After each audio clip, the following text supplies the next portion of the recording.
Hey there. So let me ask you something really honest. Have you ever had a fight with someone? A real argument where voices were raised, feelings were hurt, and things got tense? Of course you have. We all have. Because here's the truth. Conflict is part of life. It's part of being human. It happens in families. It happens with friends. It happens at work. It happens with neighbors. It happens everywhere. And you know what? That uncomfortable feeling in your stomach when you're in the middle of a conflict, when you're arguing with someone you care about, when there's tension and anger and frustration, we've all felt that, right? But here's what I want to know. When you have a conflict, what do you do? Do you fight back? Do you stay silent? Do you run away? Do you try to fix it? Do you pretend everything is fine? How do you handle it? And more importantly, how do you talk about it in English? Because conflicts are hard enough in your native language, but in English, that adds a whole other level of difficulty, doesn't it? Welcome to English Club Podcast. I'm Emily, and I am so glad you're here with me today. This is our space where we learn English together in the most natural, real way possible, just like two friends having an honest, meaningful conversation. No pressure, no judgment, just learning and growing together. And speaking of conflicts, let me tell you what happened to me just a few days ago. So I live in an apartment building, right?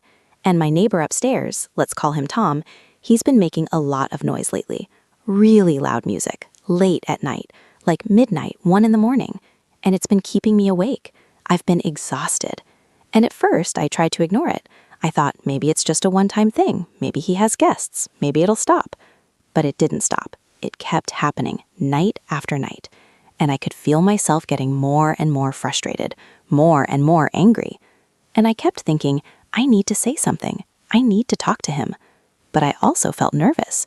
What if he gets defensive? What if it makes things awkward? What if he doesn't care? What if I say the wrong thing and make it worse? All these thoughts were going through my head, and I was avoiding the conflict because I didn't want the confrontation. But finally, last night, at 1 a.m, the music was so loud that I couldn't take it anymore. And I went upstairs and I knocked on his door. And my heart was pounding. And when he opened the door, I did yell. I didn't accuse him. I took a breath and I said, "Hey Tom, I'm sorry to bother you so late, but your music is really loud and it's been keeping me awake. I have to work early tomorrow. Would you mind turning it down?" And you know what? He was actually really apologetic. He said, "Oh my gosh, I had no idea it was that loud. I'm so sorry. I'll turn it down right now." And he did. And the conflict was resolved, just like that. Because I addressed it, because I communicated, because I didn't let it build up and explode into something bigger. And that experience reminded me how important it is to know how to deal with conflicts, how to talk about them, how to handle them in a healthy way. Because conflicts are inevitable. They're going to happen. But how we handle them, that's what makes all the difference. So today, we're going to talk all about dealing with conflicts. We're going to explore what conflict is, why it happens, different types of conflicts, and most importantly, how to handle them, how to communicate during a conflict, how to resolve disagreements, how to stay calm when things get heated. And of course, we're going to learn all the English vocabulary and phrases you need to talk about conflicts and navigate them successfully. This topic is so important because conflict affects all of us, our relationships, our work, our mental health, our happiness. And if we can learn to handle conflicts better, we can have healthier relationships, less stress, and more peace in our lives. Plus, being able to discuss conflicts in English, that's a crucial skill. Whether you're resolving a disagreement with a colleague, addressing a problem with a friend, or handling a customer complaint at work, you need this language. By the end of this episode, you're going to understand conflicts better. You're going to know all the key vocabulary for talking about disagreements and arguments. You're going to learn practical strategies for resolving conflicts. You're going to hear real examples in conversations. And hopefully, you're going to feel more confident and equipped to handle conflicts when they arise in your life. And hey, before we dive in, if you're enjoying this podcast, please like and subscribe to our channel for more English learning podcasts. It really helps us create more content for you. Your support truly means the world to us and helps us keep making these episodes. Okay, so let's start with the basics. What is conflict? Well, conflict is a disagreement. our clash between two or more people. It's when people have different opinions, different needs, different wants, and those differences create tension. Conflict can be small, like disagreeing about where to eat dinner, or it can be big, like fighting about money or values or major life decisions. Now, here's something important to understand. Conflict is not inherently bad. Let me say that again. Conflict is not inherently bad. I know we often think of conflict as negative, as something to avoid, but actually, conflict can be healthy. It can lead to growth, it can lead to better understanding, it can lead to positive change. The problem isn't conflict itself. The problem is how we handle it. Think about it. If you never disagree with anyone, if you always just go along with what others want, you're not being authentic. You're suppressing your own needs and opinions. That's not healthy. Healthy relationships have conflict, but they have constructive conflict. They have respectful disagreement. They have communication and resolution. So the goal isn't to eliminate all conflict from your life. That's impossible and not even desirable. The goal is to learn how to handle conflict in a productive, respectful way. Let's talk about why conflicts happen. What causes them? Well, there are many reasons. Let me go through some of the most common causes. First, miscommunication. This is huge. So many conflicts happen simply because people misunderstood each other. Someone said something, the other person interpreted it differently than intended, and boom, there's a conflict. Maybe the words weren't clear. Maybe the tone was misunderstood. Maybe assumptions were made. Miscommunication causes so many problems. Second, different values or beliefs. People have different backgrounds, different cultures, different upbringings, and this means they have different values, different beliefs about what's right and wrong, what's important, what's acceptable. When these values clash, conflict can arise. Third, competition for resources. This could be money, time, attention, opportunities. When people want the same thing and there's not enough for everyone, conflict happens. This is common at work, for example. Two people want the same promotion. Only one can get it. Conflict. Fourth, personality clashes. Sometimes people just don't get along. Their personalities are incompatible. One person is loud, the other prefers quiet. One person is direct, the other is sensitive. These resentments can create ongoing tension and conflict. Fifth, unmet needs or expectations. When we expect something from someone and they don't deliver, we feel disappointed or frustrated, and that can lead to conflict. Maybe you expected your partner to remember your anniversary. They forgot. You're hurt and angry. Conflict. Sixth, stress and external factors. Sometimes conflict isn't really about the issue at hand. It's about stress. Someone had a bad day at work and they come home and snap at their family over something small. The real cause is stress, but it manifests as conflict. And seventh, past hurts or resentment. When old issues haven't been resolved, they can fuel new conflicts. Every disagreement becomes bigger because it's carrying the weight of past problems. Understanding why conflicts happen helps us address the root cause, not just the surface issue. Now, let's talk about the language of conflict. How do we express disagreement and tension in English? For mild disagreement, we might say, "I don't think that's quite right. I see it differently. I'm not sure I agree with that. I have a different perspective. Actually, I think..." For moderate disagreement, "I disagree. I don't agree with you on this. I have to disagree. That's not how I see it. I think you're wrong about that." For strong disagreement or conflict, "That's completely wrong. I totally disagree. That's not true at all. You're not listening to me. This isn't fair." We also have many words to describe conflicts themselves. Argument, a heated disagreement with raised voices. Fight, similar to argument, can be verbal or physical. Dispute, a disagreement, often about facts or rights. Clash, a serious disagreement or conflict. Quarrel, a small, often silly argument. Confrontation, a face-to-face disagreement or challenge. Row, British English for a noisy argument. Feud, a long-term conflict, often between families or groups. And we have verbs related to conflict. Argue, to disagree verbally. Fight, to have a serious disagreement. Clash, to disagree strongly. Disagree, to have different opinions. Oppose, to be against something. Confront, to face someone directly about an issue. Challenge, to question or dispute something. Debate, to discuss opposing views. Let me give you an example of a natural conversation during a conflict. Imagine two roommates arguing about cleaning. Person A, "We need to talk. The apartment is a mess and I'm tired of being the only one who cleans." Person B, "What? I clean too." When? I'm the one who does the dishes every day. I'm the one who vacuums. I'm the one who takes out the trash. That's not fair. I cleaned the bathroom last week. Once. You cleaned it once. I need you to help more regularly. We both live here. Fine. You don't have to be so aggressive about it. I'm not being aggressive. I'm frustrated. I've been doing everything for weeks and you haven't noticed. Okay, you're right. I'm sorry. I'll do better. What if we make a schedule? That would help. Thank you for hearing me out. See how that conversation included disagreement, frustration, but ultimately communication and resolution? That's how people really talk during conflicts. Now let's talk about different types of conflicts, because not all conflicts are the same, and different types might need different approaches. First, there's interpersonal conflict. This is conflict between two people, like the example I just gave with roommates, or an argument between partners, or a disagreement between friends. This is probably the most common type of conflict we experience. Then there's intrapersonal conflict. This is conflict within yourself, when you're torn between two options, when your values clash with your desires, when you don't know what to do. For example, you want to take a new job, but it means moving away from your family. The job opportunity pulls you one way, your family ties pull you another way. That's intrapersonal conflict. There's also group conflict. This is when groups disagree. Maybe two teams at work have different approaches to a project. Maybe different departments have competing priorities. Maybe there's tension between different social groups. And there's cultural conflict. This happens when people from different cultural backgrounds misunderstand each other or have clashing cultural norms. What's polite in one culture might be rude in another. What's important in one culture might not matter in another. Let me share a personal story about cultural conflict. A few years ago, I worked with a colleague from a different country. Let's call her Yuki. And in her culture, it's considered polite to be very indirect, to avoid saying no directly, to be very humble about your own achievements.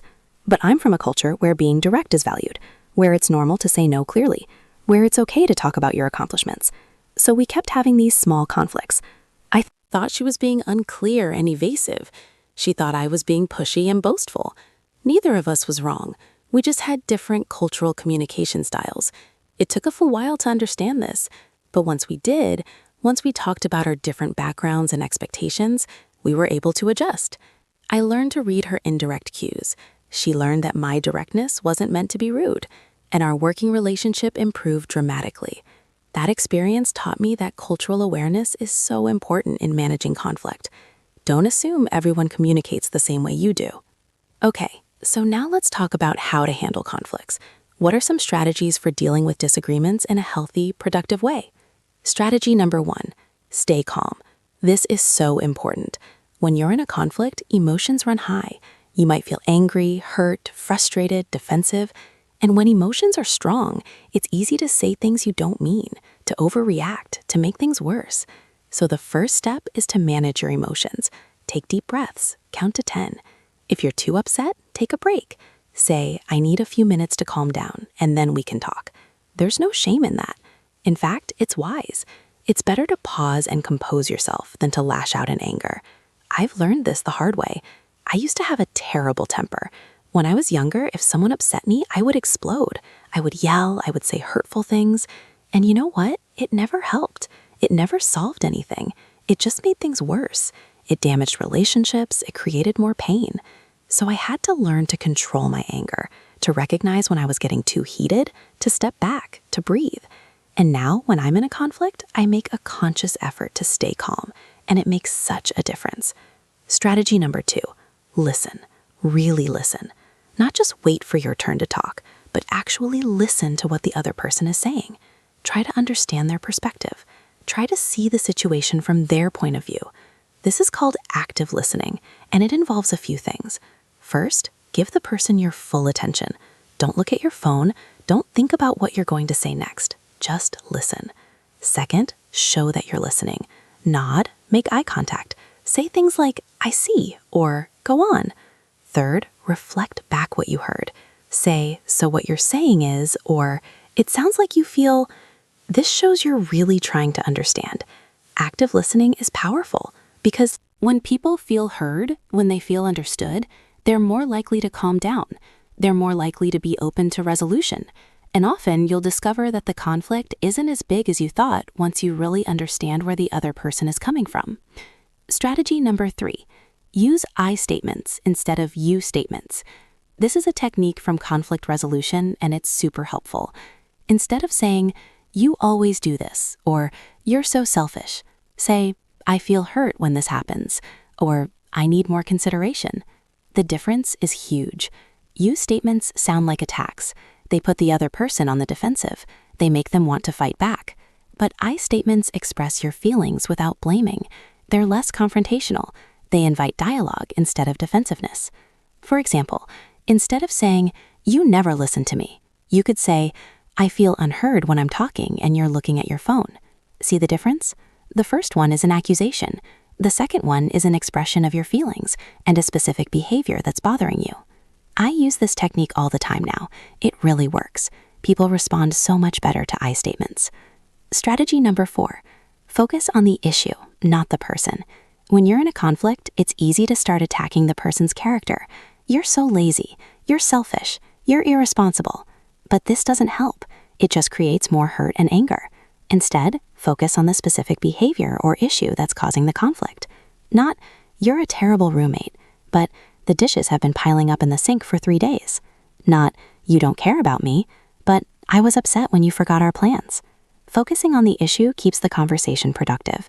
It gives you something concrete to address and solve. Strategy number 5, look for common ground. In most conflicts, there's something you both agree on. Find it. Start there. Build on it. For example, if you and your partner are arguing about money, you probably both agree that you want financial stability. That's common ground. If you and a colleague disagree about a project approach, you probably both agree that you want the project to succeed. Start with that agreement and work from there. Finding common ground reminds you that you're not enemies. You're on the same team. You just have different ideas about how to reach the same goal. Strategy number 6, be willing to apologize. If you've done something wrong, admit it. Say you're sorry and mean it. A genuine apology can diffuse a conflict so quickly. But here's the thing. A real apology has 3 parts. First, acknowledge what you did. "I'm sorry I yelled at you." Second, express understanding of how it affected the other person. "I know that was hurtful and disrespectful." Third, commit to doing better. "I'll work on managing my anger better." Don't say, "I'm sorry if you were offended." That's not an apology. That's deflecting. Don't say, "I'm sorry, but you did this first." That's making excuses. Just apologize sincerely for your part in the conflict. And also, be willing to forgive. If the other person apologizes to you, accept it. Let it go. Holding grudges only perpetuates conflict. Strategy number 7, seek compromise. In many conflicts, neither person can get 100% of what they want, and that's okay. The goal is to find a solution that works for both of you, a middle ground, a compromise. Maybe you want to go to the beach for vacation and your partner wants to go to the mountains. Can you compromise and go somewhere that has both? Or can you take turns, beach this year, mountains next year? Compromise requires flexibility. It requires being willing to give a little to get a little. It's about finding a win-win solution instead of insisting on winning at the other person's expense. Let me tell you about a conflict I had with a friend. We were planning a trip together. I wanted to stay in a hotel. She wanted to stay in a hostel to save money. I like comfort and privacy. She's more budget conscious and likes meeting other travelers in hostels. We argued about it for a while, each of us trying to convince the other. But finally, we compromised. We stayed in a private room in a hostel, so she got the lower price and the hostel experience, and I got privacy and a proper bed. Neither of us got exactly what we originally wanted, but we both got something we could be happy with, and the trip was great. That's the power of compromise. It's not about one person winning. It's about both people being satisfied. Strategy number 8, know when to get help. Sometimes, despite your best efforts, you and the other person can't resolve the conflict on your own. Maybe it's too big. Maybe emotions are too strong. Maybe you're stuck in a pattern you can't break. In these cases, it's okay to get help. This could be a mediator, someone neutral who can facilitate the conversation. At work, it might be a manager or HR. In a relationship, it might be a counselor or therapist. In a friendship, it might be a mutual friend who can offer perspective. There's no shame in asking for help. In fact, it shows maturity and a genuine desire to resolve the issue. Now, let's talk about some common mistakes people make during conflicts, because knowing what not to do is just as important as knowing what to do. Mistake number 1, avoiding the conflict. Some people hate conflict so much that they just avoid it entirely. They sweep problems under the rug, they pretend everything is fine, they change the subject, they leave the room. But avoiding conflict doesn't make it go away. It just lets it fester and grow. Small problems become big problems, resentment builds, and eventually it explodes in a much worse way. I used to be a conflict avoider. I hated confrontation, so I would just stay quiet when things bothered me. But you know what happened? The problems didn't disappear. They accumulated. And then one day I would blow up over something small because I was carrying all this built-up frustration from all the things I never addressed. Now I've learned that it's better to address issues when they're small, to have uncomfortable conversations early rather than letting things escalate. Mistake number 2, bringing up old issues. You're arguing about one thing, and suddenly you start listing everything the other person has ever done wrong. You did this last month, and last year you did that, and remember 5 years ago when... This is called kitchen sinking, throwing everything into the argument. And it doesn't help. It just overwhelms and confuses the discussion. It makes the other person feel attacked from all sides. Stick to the current issue. Deal with one problem at a time. If there are other issues, address them separately, not all at once during a heated argument. Mistake number 3, name-calling and insults. This should be obvious, but in the heat of the moment, people sometimes resort to personal attacks. You're stupid. You're crazy. You're a jerk. This is destructive. It doesn't solve anything. It just hurts the other person and damages the relationship. No matter how angry you are, don't attack the person's character. Don't use insults. Don't call names. Mistake number 4, making threats. If you don't do this, I'm leaving. If this happens again, we're done. Threats escalate conflict. They create fear and resentment. They don't lead to genuine resolution. If you're genuinely considering ending a relationship, That's a separate conversation to have calmly, not as a weapon during a fight. Mistake number 5, assuming you know what the other person is thinking. You don't care. You're doing this on purpose. You think you're better than me. These assumptions are usually wrong and they escalate conflict. Don't assume. Ask. Don't say, you don't care about my feelings. Say, I feel like you don't care about my feelings. Is that true? Give them a chance to explain. Mistake number 6, refusing to take responsibility. Some people can never admit they're wrong. They always deflect blame, they always make excuses. This makes resolution impossible. Be honest about your own contributions to the conflict. Take responsibility for your mistakes. It takes humility, but it's essential for resolving conflicts. And mistake number 7, trying to win instead of trying to solve. Some people approach conflict like a competition. They want to win the argument. They want to prove they're right and the other person is wrong. But conflict shouldn't be about winning. It should be about solving the problem. It should be about both people feeling heard and satisfied. If your goal is to win, you're missing the point. Let me share a story about this. I once had a friend, let's call him Mark, and Mark always had to win arguments, always. Even when he was clearly wrong, he would argue and argue until you just gave up out of exhaustion. And you know what? People stopped being honest with him. People stopped bringing up issues because they knew it would just turn into an exhausting battle. And eventually, Mark lost friends because nobody wanted to deal with his need to always be right. I don't talk to Mark anymore, and that's sad, but it taught me an important lesson.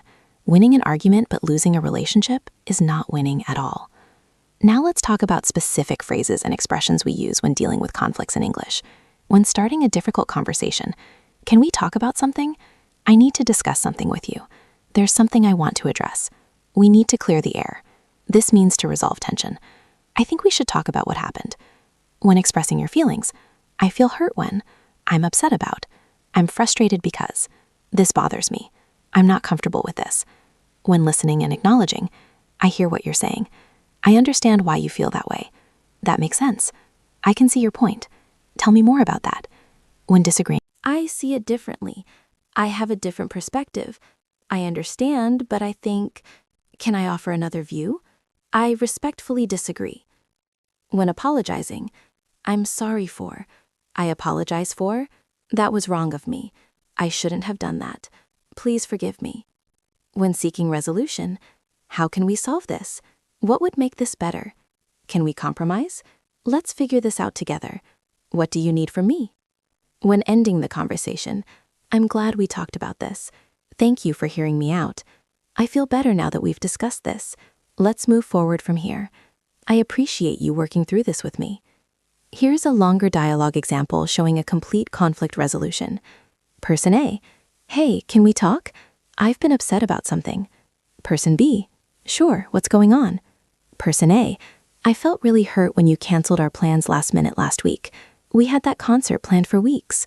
Oh, I'm sorry you were hurt. But I had a family emergency. I explained that. I know, and I understand emergencies happen, but you didn't call or text until an hour before. I was already ready to go. If you had let me know earlier, I could have made other plans. You're right. I should have told you sooner. I was dealing with a lot and I didn't think about it from your perspective. I'm sorry. Thank you. I appreciate that. I just want to feel like my time is respected, you know? I get it. And you're absolutely right. Next time, I'll communicate better and earlier. I value our friendship and I don't want you to feel disrespected. I appreciate you saying that. And I'm sorry if I seemed insensitive to your family situation. I hope everything's okay now. It is, thank you. And no, you weren't insensitive. Your feelings are valid. I messed up with the communication. Okay, I'm glad we talked about this. I feel better. Me too. Thanks for bringing it up instead of just staying upset. See how that worked? Both people expressed their feelings, listened to each other, acknowledged their mistakes, and reached understanding. That's healthy conflict resolution. Now I want to talk about conflicts at work specifically, because workplace conflicts can be tricky. You can't just avoid someone at work the way you might in your personal life. You have to work together. So how do you handle professional conflicts? First, keep it professional. Don't get too personal or emotional. Stay calm and focused on the work issue, not personal feelings. Second, use professional language. Instead of, "You screwed this up," say, "There seems to be an error here. Let's look at how we can fix it." Instead of, "You never do your share," say, "I've noticed I've been handling most of the workload on this project. Can we discuss how to distribute tasks more evenly?" Third, document important conflicts. If it's a serious work issue, keep records, emails, meeting notes. This protects you and provides clear information if the conflict needs to be escalated. Fourth, know the proper channels. If you can't resolve it directly, who do you go to? Your manager? HR? Know the appropriate process. And fifth, don't gossip. Don't talk about the conflict with other colleagues. Don't try to get people on your side. This creates a toxic work environment and makes resolution harder. I had a workplace conflict a couple years ago. A colleague, let's call her Sarah, kept taking credit for my ideas in meetings. I would suggest something, she would repeat it as her own, and our boss would praise her. At first, I just fumed silently, but then I realized this wasn't going to stop unless I addressed it. So I asked Sarah for a private conversation. I said, "Sarah, I've noticed that when I share ideas in meetings, you sometimes present them as your own. I don't think you mean to, but it's frustrating for me. Could we be more careful about attribution?" She was defensive at first. She said she wasn't doing that. But I gave specific examples, and eventually she admitted she hadn't realized she was doing it. She said she would be more mindful. And she was. The problem stopped. If I had just complained to other coworkers or gone straight to our boss, it would have created drama and damaged our working relationship. But by addressing it directly and professionally, we resolved it. Let's talk about some cultural differences in conflict styles, because different cultures approach conflict very differently, and understanding this can prevent misunderstandings. In some cultures, direct confrontation is normal and acceptable. People express disagreement openly, they debate, they argue, and that's seen as honest and healthy. The United States, Germany, and the Netherlands are often like this. In other cultures, direct confrontation is considered rude and aggressive. People avoid open disagreement. They use indirect language. They preserve harmony, even if it means not addressing issues. Many Asian cultures, for example, prioritize harmony and face saving. In some cultures, raising your voice during a disagreement is normal. It's just passionate expression. In other cultures, raised voices are very offensive and unacceptable. Some cultures value hierarchy, and conflicts must be handled through proper channels, respecting authority. Other cultures are more egalitarian, and anyone can challenge anyone. Understanding these differences is crucial, especially in international workplaces or multicultural friendships. What you intend as honest directness might be received as rude aggression. What you intend as polite discretion might be received as passive-aggressive avoidance. The key is cultural awareness and adaptation. Learn about the other person's cultural background. Ask questions. Be open to adjusting your approach. Now, let's talk about when conflict becomes unhealthy, because not all conflict is manageable or resolvable. Sometimes conflict crosses a line into abuse or toxicity. If a conflict involves physical violence or threats, that's abuse. Get help. Leave the situation if possible. Contact authorities if necessary. This is not normal conflict. This is dangerous. If conflict involves constant insults, humiliation, or emotional abuse, that's toxic. If someone constantly belittles you, calls you names, makes you feel worthless, that's not healthy conflict. That's abuse. If every disagreement escalates to screaming and hatred, if there's no ability to communicate calmly, that relationship might be unhealthy. If you're always walking on eggshells, afraid to bring up issues because of the other person's reaction, that's a problem. If the other person never takes responsibility, never apologizes, always blames you for everything, that's a red flag. In these situations, you might need professional help, a therapist, a counselor, a mediator, or you might need to consider ending the relationship. Some conflicts can't be resolved because one or both people aren't willing to work on it. I want to be clear about this because I don't want anyone to think they should stay in an abusive situation just because I'm talking about conflict resolution. Conflict resolution requires two people willing to communicate, compromise, and respect each other. If that's not present, resolution might not be possible. Let me share something personal. Years ago, I was in a relationship that was full of conflict, constant fighting, and I kept trying to fix it. I read books about communication. I tried all the strategies, but nothing worked because my partner wasn't willing to work on it. He would yell, call me names, blame me for everything, and refuse to take any responsibility. I stayed way too long thinking I could fix it, but you can't resolve conflict alone. It takes both people. Eventually, I left, and it was hard, but it was the right decision. Some relationships are too toxic to save. So yes, learn conflict resolution skills, but also know your limits. Know when to walk away. Now, let's talk about preventing conflicts. Because while we can't eliminate all conflict, we can reduce unnecessary conflicts through good communication and healthy habits. First, communicate clearly and regularly. Don't let assumptions build up. Don't let resentments accumulate. Talk about things when they're small. Second, set clear expectations. A lot of conflicts happen because people had different expectations. If you're clear up front about what you expect and need, there's less room for disappointment and conflict. Third, practice empathy. Try to understand other people's perspectives. Try to see things from their point of view. This reduces misunderstandings and increases compassion. Fourth, choose your battles. Not everything is worth fighting about. Sometimes you need to let small things go. Save your energy for issues that really matter. Fifth, manage stress. When you're stressed, you're more irritable, more sensitive, more likely to snap at people. Take care of yourself. Get enough sleep, exercise, relax. This makes you less conflict prone. And sixth, appreciate people. Express gratitude. Acknowledge the good things. When people feel appreciated, they're more likely to be cooperative and less likely to be defensive during conflicts. I found that the healthiest relationships I have are the ones where we communicate openly, appreciate each other, and address issues early before they become big problems. Let me tell you about my relationship with my best friend. We've been friends for 15 years, and we've had conflicts. Of course we have, but we've always resolved them because we have good patterns. We talk regularly, we're honest with each other, we say sorry when we mess up, we forgive, we don't let things fester. Once, she said something that really hurt my feelings, and I didn't stew on it for weeks.